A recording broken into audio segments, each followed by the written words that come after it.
In this tutorial, I'll show you how to fix the bank verification failed error on Etsy in a simple and practical way. First, understand this.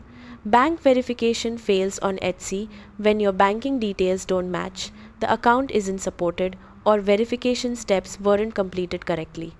Now, if you want to fix the bank verification failed issue on Etsy, here's what to do. Start by checking the exact reason for failure. Log into your account on Etsy and review your email or payment account section for any error message explaining what went wrong. Next, verify your bank details carefully.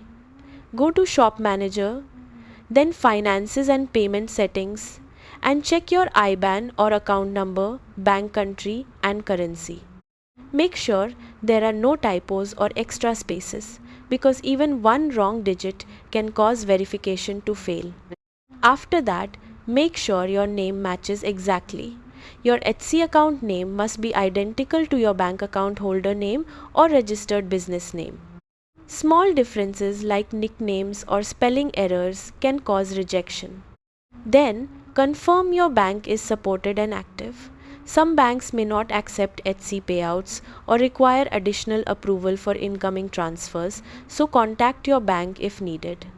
Also, complete the verification process correctly. If Etsy sends small test deposits, check your bank statement and enter the exact amounts to verify your account. If you're using instant verification, make sure you log in with the correct online banking credentials. Keep in mind that changing your bank details can temporarily pause verification, so allow some time before retrying. That's it. By correcting your bank details, matching your account information, and completing verification steps properly, you can fix the error and start receiving payouts again.